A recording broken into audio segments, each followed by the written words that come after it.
happiness and walking. And really, the two of those things together really make for holistic health. And that's my guest, Diane Lang. She is a therapist, an author, an educator, and a life coach. And we're talking about how walking aids us in the pursuit of happiness and holistic health. In episode 19 of the Walking for Health and Fitness podcast, Diane and I discuss happiness and the role walking plays in our pursuit of happiness. Honestly, happiness, just like, success, or even when people think about, what makes them happy, it's so individually defined. We delve into how you can cultivate happiness. You really need to ask yourself this question: what cultivates happiness for you, no matter what's going on? Now, Diane gives questions that you can ask yourself to reveal what makes you happy. What would happiness look like for you? What would it feel like for you? And just have them start with those questions. We talk about how to add self-care activities to your daily routine. It could be a 10-minute walk in nature. It could be sitting outside for 5 minutes with your favorite cup of tea.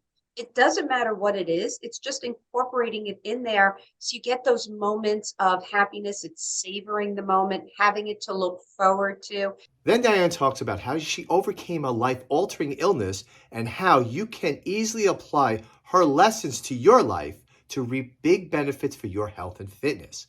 And gratitude was one of the most important tools I've ever picked up. Now, Diane has dedicated her life to helping others turn their lives around. Now she's on a mission to help them develop a sustainable, positive attitude that can help them turn into optimists. Now, this is a fantastic conversation with my guest, Diane Lang. Let's begin. So I'm here with my guest, Diane Lang. Diane is the author of Mindfully Happy, a really terrific book about happiness. It encompasses so much information. So I'll let Diane talk about happiness and her book. Well, thank you so much for having me, Frank. I'm really excited to be here today to talk about happiness and walking. And really, the two of those things together really make for holistic health. So Right. I'm really excited to be here. Right. So we'll jump right into that part. What is it about? What is happiness? Before we get to the walking part, what is it? Because I'll let you answer that. Honestly, happiness, just like, success, or even when people think about, what makes them happy, it's so individually defined. So it's not something that I could just give a definition, because what makes me happy won't make you happy or make somebody else happy. So what I have my clients do is, which I honestly thought this was such an easy exercise when I gave it out to do for clients for homework, but it ends up being one of the hardest questions I have asked people. And I'll just say, write down the top 4 or 5 things that cultivate happiness for you, whatever it is. And I'll send them home to do this work, and they'll come back a week or 2 weeks later, depending, when I see them, and they'll say, you know what? I struggled with finding 3 or 4 things that cultivated happiness for me. And again, I thought it would be such an easy question of just asking you what makes you happy. But, when we're in our 20s or teens, life is really revolved around us, right? We're a little self-absorbed. It's what we're supposed to be. Who do we want to be? Who do we want to hang out with? What's going on in our world? As we hit our 20s or 30s and we get older and we get a job and we get a house and we're married with kids, our happiness is now really about everybody else. Are my kids happy? Is my spouse happy? Is my boss? Are my parents doing okay? Is my best friend? And we start thinking about everybody else. And then as we get older into midlife or later, people start going, I don't know what makes me happy, but I know what makes everybody else happy. So you really need to ask yourself this question: what cultivates happiness for you, no matter what's going on? And that's an important question, whether it's raining out, snowing, or it's beautiful like it was today, whether you feel great or you have a cold, what cultivates happiness? Like for me, very simply, I love animals. I am a big animal person. I use dog therapy with my clients, and I have a dog. And when I come home, I could have the worst day in the world and just see my dog and his tail wagging and being all happy to see me just makes my day. That and chocolate, that's all I need. So if I have my dog, I have any type of chocolate, especially chocolate peanut butter combo, I'm really happy. Doesn't matter what it is. But for somebody else, they might be like, not a big animal fan, or I'm a cat person, or so it's very different, but it's something you really want to dive into and kind of ask yourself those questions. Mm. So asking yourself those questions. So your clients who struggle with that, Mhm. how do you get them over the struggle? I have a lot of clients who would come in and just go, I feel blah. Mm. I know it's not a clinical word, but it's what Okay. people really feel. And you Oh probably yeah, have heard this, right? People I've go, heard it. I've heard it and felt it. Yes. right, so have I, where we feel just like no motivation in the world, just like blah, and those kinds of like words. And the truth is, we usually start out with just thinking about that question. That is usually one of the questions I ask them is, how do you cultivate happiness? What would happiness look like for you? What would it feel like for you? And just have them start with those questions. And then usually, like I had a client who came in, and I always remember this because she Mm. came in right before the holidays, probably around this time, October, November, right before COVID. And she said, I feel blah, I just feel stuck, lost. And I gave her that homework. I said, I want 5 things that cultivate happiness. She came back 2 weeks later because I see her biweekly, and she goes, I can only think of 3. In 2 weeks, that's all she could think of. And I said, well, Mm. what's the number one factor of happiness for you? And she said, taking a hot bath. She goes, I made my husband put in one of those jacuzzi tubs with the jacuzzi jets. She goes, I have a pillow. I didn't even know you could have a pillow in a bathtub. That was news for me. Bubble bath, bubbles, salts, oils, the whole thing. And as she's talking to me, her eyes are closed and she's really involved in it. And I said, that's wonderful. I said, so when's the last time you took a bath? And I knew it right there because she started looking up and she said, and it's right before the holidays. So it's October and November. And she goes, I think I took one this year. So the number Wow. one thing that is self-care, that cultivates happiness, makes her feel good, she's done once. Mm. And right there lies the problem for many people. Even when they figure out what cultivates happiness for them, they don't add it in. They don't schedule it in the way they would a work meeting, a doctor's appointment, taking their parents, to an appointment. They don't schedule themselves in, which goes back to that self-care, taking care of yourself, making yourself a priority. So it's really about figuring out what makes you happy and then putting it into your schedule and having routines, morning, evening routines where you put in what works for you. And it doesn't have to be a lot. That's the myth. People think I have to spend a lot of money, I have to go get a massage, it's $150, it's an hour or 90 minutes, I got to drive there and back. It's not about that. It could be a 10-minute walk in nature. It could be sitting outside for 5 minutes with your favorite cup of tea. It doesn't matter what it is. It's just incorporating it in there so you get those moments of happiness. It's savoring the moment, having it to look forward to, and making it part of your just normal routine. Let Really me, important. do you think, as far as the self-care, that people think, and like from when we're little kids, we're taught, oh, don't be selfish, don't be selfish. Do you Mhm. think a problem is that people feel self-care is selfish if they're thinking about Yeah. themselves? You know what? I've heard that, and especially from women. And I don't want to throw women under the bus, especially No, being right. one. But the truth of the matter is, for a lot of us, and this is shifting in the newer generations, we were raised to be nurturers, to be caretakers. And we feel the way we were raised, that learned trait that we put everybody first, that we should take care of everybody else, even if it means not taking care of ourselves. And I still remember one of my college students brought me an article and had to be from like the late 50s. It was probably one of those like Good Housekeeping magazines. I don't know. I wasn't alive yet, but it actually talked about how to be a good wife, even if you had 3 kids and you had the flu and they all had the flu, you should still get dressed and take care of yourself and make sure the kids are all, looking good and taken care of and make sure dinner is there and a drink. We were raised, don't take care of yourself. Everybody else is more important. So, Right. yes, a lot of women will say, is it selfish? And we want the newer generation, we want our own kids to think differently. So that's why it's so important to actually do this type of work, because you're teaching your kids through role modeling, imitation, observation.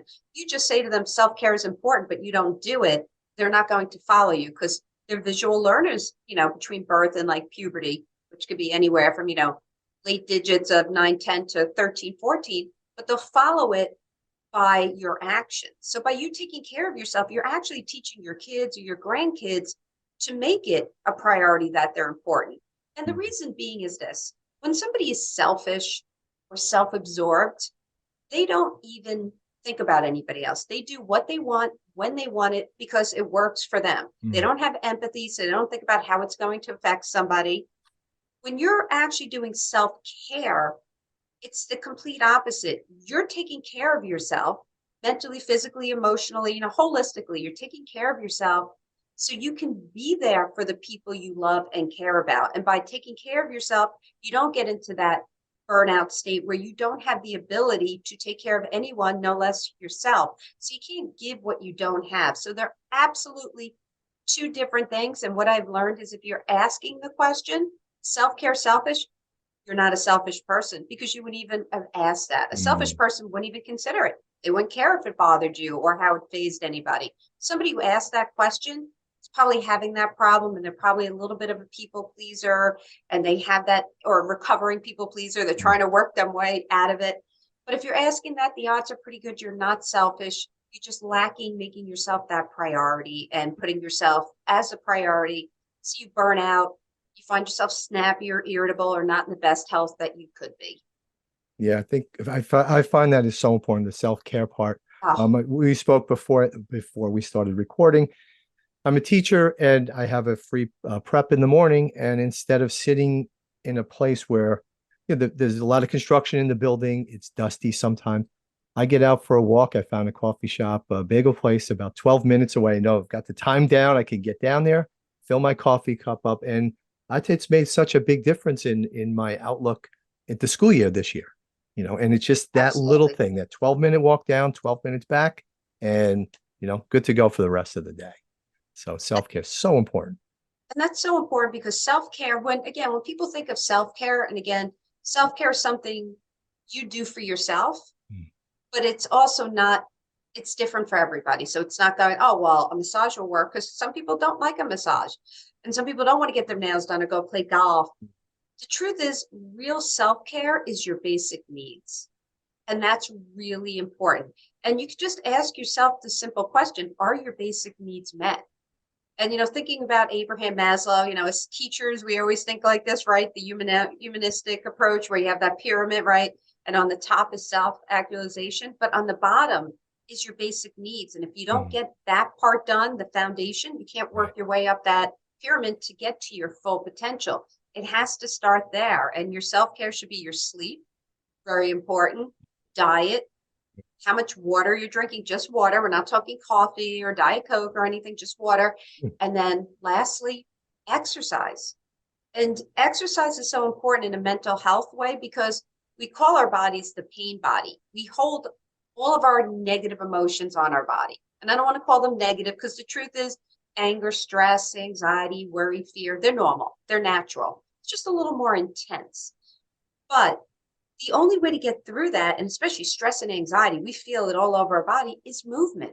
Mm. And we Mhm. want to move. And I really make any kind of movement really important for everybody. And I love the walking because there's so many people who can't do more than that. They can't join a gym or they can't run, they can't lift because of, maybe arthritis, an accident. But most people can walk. And if they can't walk, swimming too, because for a lot of people as they get older or, arthritis, joint pain, swimming does it. But the walking is so essential. And I love your morning routine. And you have it down to a science. You're like 12 minutes. I get my bagel and I'm back. And if you're in That's it. Jersey, those bagels are important, or The New York, bagels are important, and the coffee is more important. So that's true too. it's I'm with the you on that. combination of the walk and the coffee is more important. So I had gotten into walking because I hurt my back, mostly through running and other exercises I was doing. And I guess this is part of the self-care. One of the recovery was I needed epidurals because of the herniated disc. The doctor said, "Hey, if this doesn't work, I've got to operate." So I'm like, this, whatever I have to do. I started walking just to start getting stronger again. But what I found was something that I never got when I was a runner, and that was my head was so clear now. I had so much time to think. Where running was so much huffing and puffing and Yes. when's it really it was like, when's this going to be over? But like, oh no, this is good for me, even though I was hurt so often running. So with the walking, like what is it with exercise in general, especially I feel walking is a gentle exercise. So what is going on in the body when we do an exercise such as walking or swimming? So any type of exercise, and again, it could be walking, it could be swimming, it could be running if that's what you choose. It could be Hmm. pickleball. I have clients who love Oh, pickleball. I love That's the pickleball's new thing. great. I never did it, but I'm looking into it because everybody talks about it. It could be going to the gym. It could be taking a yoga class. It doesn't matter. The first part, again, is movement. When we're stressed and anxious, the only way to remove tension from your body naturally, we're talking natural, healthy ways, Right. is movement. And one thing we talk about here too, as well as not just walking or swimming, is just stretching.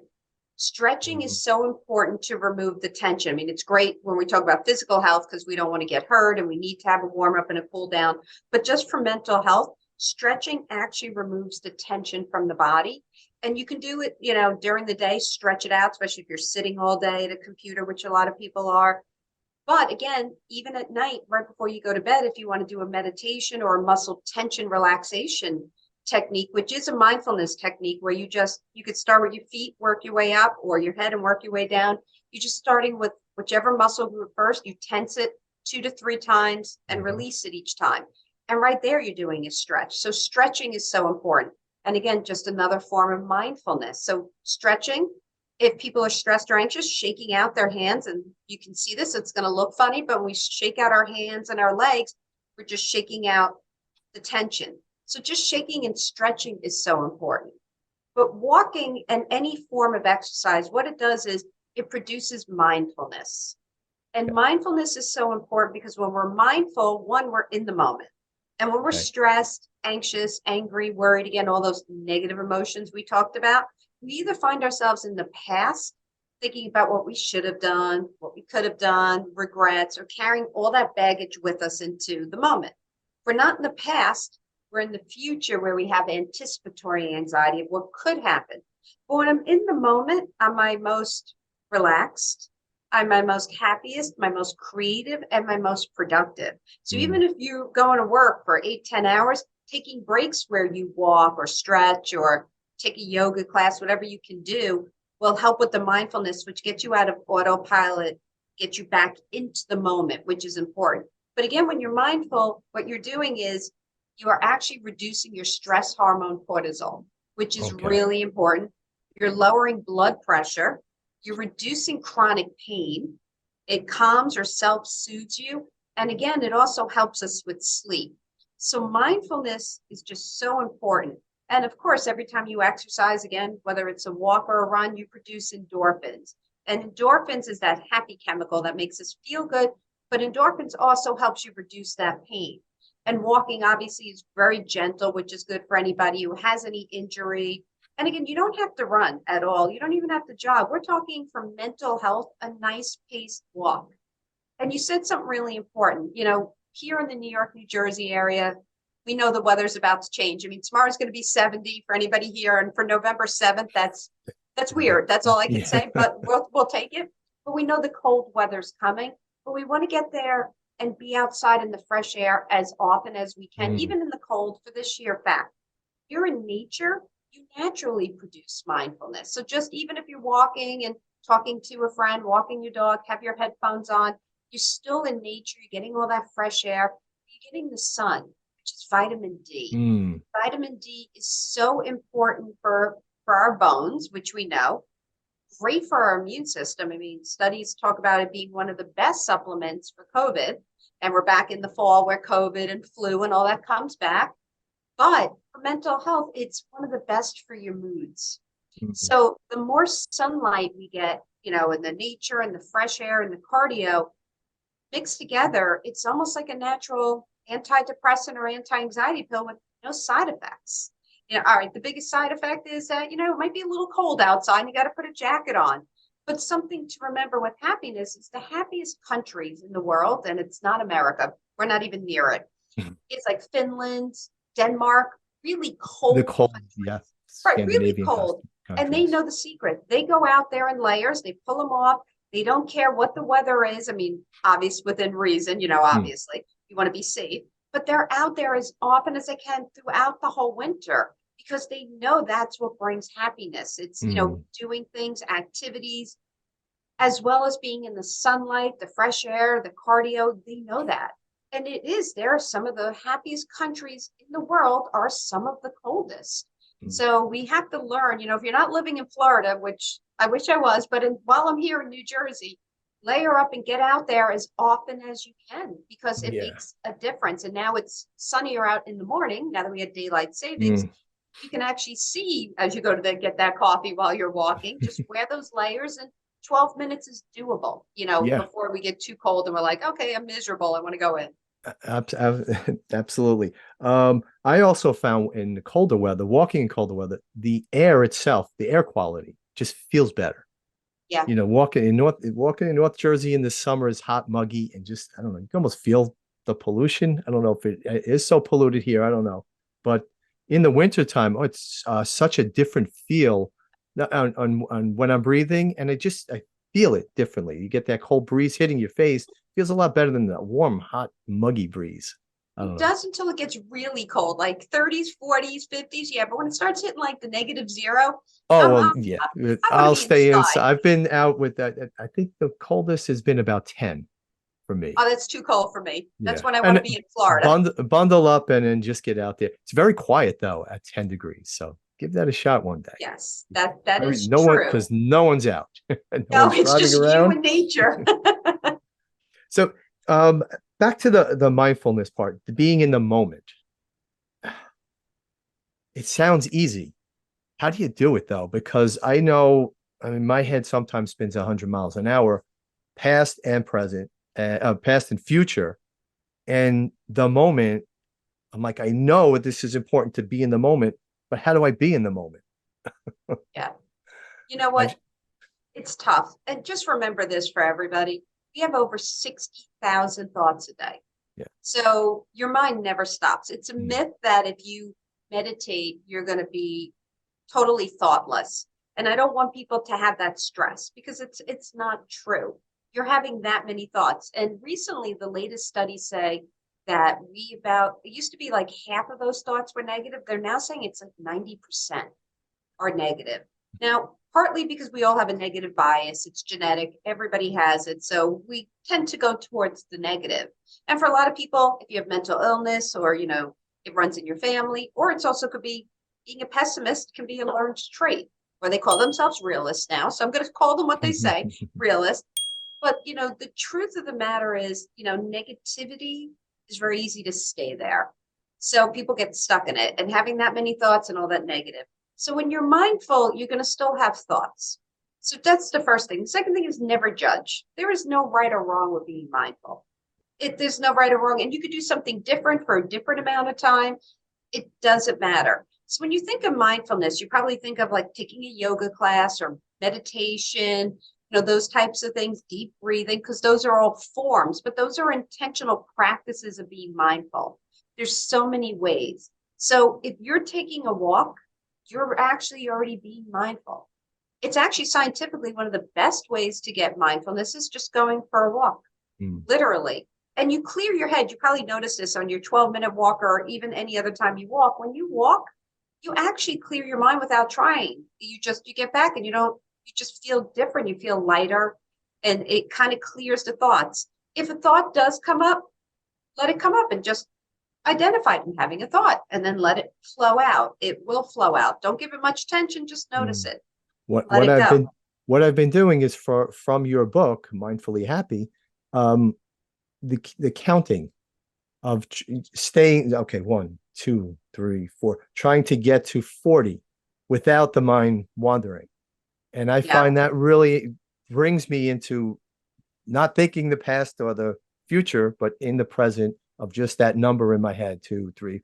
And then I get to about 15 and then something jumps in. I'm like, Yep. start again. But I found after doing this a few times that has really helped me kind of be more present, more mindful. Yeah. You know what? Some people like a mantra and they'll just repeat like love or Mm. I couldn't stand the and I remember showing my age here, going back to grad school in the late 90s. We were taught literally to just, one of my professors taught us this, and it worked for me, and then I just expanded on it. Just say in your mind the number one, visualize it like you're seeing in front of your face, and just say it one, visual, or see it. You can say it out loud, you can say it in your head, you can just visualize it, whatever works for you. And it really worked. And then as time went on and positive psychology, started the resiliency program, which they use in the military, They started with the box breathing, which is, the same thing, a deep breath. If you want to do deep breathing for stress, anxiety, you literally want to take a deep breath in through your nose, hold, and exhale through your mouth. But with box breathing, it's a count of 4. So you inhale through your nose for 4, hold for 4, exhale for 4, sit for 4, repeat. And if you just do that, not even exaggerating, a few minutes, you'll start noticing the physical sensations of stress leave your body. It starts calming, and then your brain kind of works with it. So, I love the number 1. And then with corporate, I started just teaching them to count backwards from 50 when they were in the cubicle. And they're like, I just need a 3-minute break. Close your eyes, start counting backwards from 50, because, even if you count very slow, you're not going to hit 3 or 4 minutes, past that. And they usually get to, like you said, like 20, and either they hear a noise, someone comes in, the phone rings, and it just takes them out of it. But it's enough for it to be a reboot. It's a pause. It's a break. Yes. And we need those mindfulness breaks during the day. When we can walk, that's excellent. But sometimes we don't have that time to do it. We're at work and we only have a 5-minute break. So if that's what you can do, absolutely. That's the thing. Mindfulness is so many different ways. Right. So whether it's deep breathing, whether it's taking a walk, stretching, there's a million more we could go into, but that's just a few. Yeah. And I found a lot of those in your book. So thank you. That was fantastic. Oh, So you're welcome. So let's see. So someone listening right now, they're listening to the podcast. What could they do? One thing that would move them towards happiness. Maybe they've never thought about this before, about what makes them happy. What could they do? There's one thing that you would suggest. So in positive psychology, we have what's happiness hygiene, or I call them happiness habits, and they're really all science-based, which is great. And one of the easiest ways, and my favorite, and I do this every day as a ritual, and I started it, I think it was 11, 12 years ago. I got really sick, and physically was in a bad place. And of course, wherever you are physically affects you emotionally, that mind-body connection. Yes. And I just couldn't get myself out of it because I had this severe illness that I am stuck with, but no one could even figure it out at the time. I couldn't walk because I couldn't swallow. So I lost 28 pounds in 2 months. I had no energy. It was just a lot. And so I started doing gratitude. And gratitude was one of the most important tools I've ever picked up. Now, I always had my clients do it. And I worked with, at the time when I was counseling, I was working with traumatic brain injury and spinal injury. So, I had some clients who've been through a lot. And, some of them are now paralyzed from their chest or waist down when they had a normal life physically beforehand. So this is some really bad struggles. And I would make them do gratitude. And yet I wasn't doing it, right? We preach it, but we don't always follow our own advice. And I started doing it, and it literally shifted my whole world. Now, a little bit about gratitude. Gratitude is a positive emotion. So it cultivates happiness. Every time you have a positive emotion, whether it's gratitude, kindness, love, joy, awe, wonderment, any of them, there's a bunch of them, you get a boost of happiness, just having a positive emotion. Okay. The other part about gratitude is it's a form of mindfulness. So here's another way. So when you're doing gratitude, you're boosting your happiness and you're getting mindfulness. That's like a win-win. The other thing about gratitude that I love is that it is really a great tool to retrain your brain to go from negative to positive. But it has to be used that way. So what I do, and what I have my clients do, is every night, and I have them do gratitude at night because it's a form of mindfulness, which helps you sleep. That's one reason. The other reason is, I don't know if you have this, but I hear it all the time, and I have this. Right before bed, right? You said goodnight to everybody, shut your lights, TV's off. Your body might even already be asleep. Your brain starts ruminating. You start thinking about your day, what happened, then you start thinking about what you have to do tomorrow, and then you start going down the path of negativity. By doing gratitude before bed, I'm actually shifting my brain to notice the positive. And whatever you're thinking about 20 to 30 minutes before bed affects if you sleep, how you dream, and what mood you wake up in the morning. So I want to have good thoughts before bed, and I want to have some mindfulness before bed. So I have my clients do this very simple technique. All you want to do, you can say it out loud, say it in your head, or write it in a gratitude journal, whatever works for you. Just start really thinking about what are 2 to 3 things you're grateful for that happened today. want you to start looking through the day for your little gifts, blessings, and miracles. And it might be that for some reason, when you went to get that coffee this morning on your 12-minute walk, it was the best cup of coffee you had all week. Don't know why, it was just great. Or maybe you ran into an old friend. Doesn't matter. I ran into Did a you? former student who was a very Wow. unique kid, a very unique kid. He wanted to be an actor, which he did some. We were talking today. So his sister is in my class, and probably once a week I ask, "How's your brother? How's your brother?" He happens to walk in with his girlfriend, and I'm like, "Oh my gosh, I talk about you every week." And he introduces his girlfriend to me and says, "This is Mr. Walking Guy." Because he follows me on social media. So it was just, so that was, yeah, that was my Right. gratitude for today, for sure. You just start noticing the little gifts, blessings, and miracles. Mm, And what that does is it starts shifting where you put your focus and your perspective. Because mindfulness is about perspective, happiness is about perspective. You get to choose where you put your focus and attention. That's part of your mindset, that's in your control. So by starting with the gratitude every night, you start shifting what you notice and what you look at. So instead of going to bed and thinking about all the bad and what you have to do mm, tomorrow, now I'm starting to think about what good happened. mm. Maybe, I made it in the door before the rain hit. Maybe we had this like 60-degree day today. I mean, in November, that's enough to be grateful. The sun's out, whatever it is. We don't want to do the same things every day. When people just do gratitude, like if I ask you, what are you grateful for? What are you grateful for, Frank? Tell me. I'm Besides grateful running into a for, student. of course, the health of my son. He's doing well in college, so grateful for that, and I say that every day. Right. Grateful for, I have a wonderful woman in my life, so I'm grateful for that. And And those are wonderful things, right? And we should all be grateful for it. mm, But if we just do gratitude every day without putting more into it, we mm, get into a rut. right, Like after a yes, month, you're like, all right, I'm grateful for my health. I'm grateful I woke up. And it starts losing value and meaning. right. But by looking through your day, you start noticing things and that shifts your perspective. It takes a good 3 or 4 months, but most of my clients, and including myself, will start saying, wow, I can start seeing the good in a bad situation. Or I can Mm, start seeing some purpose in a painful situation, or that situations are temporary. So you see a silver lining, which you didn't see before. And that's why it's really great. So it should be part of your evening or morning routine, however you want to do it. It really is an important mindfulness, happiness boost. well, I'm glad I got that question out and asked you that, because that is so important. So we're going to wrap up here in a minute or two. So, where can people find out more about Diane Lang? Well, thank you again for having me today, Frank. It has been a pleasure to be on. But you can find me at my website, which is just dianelang.org.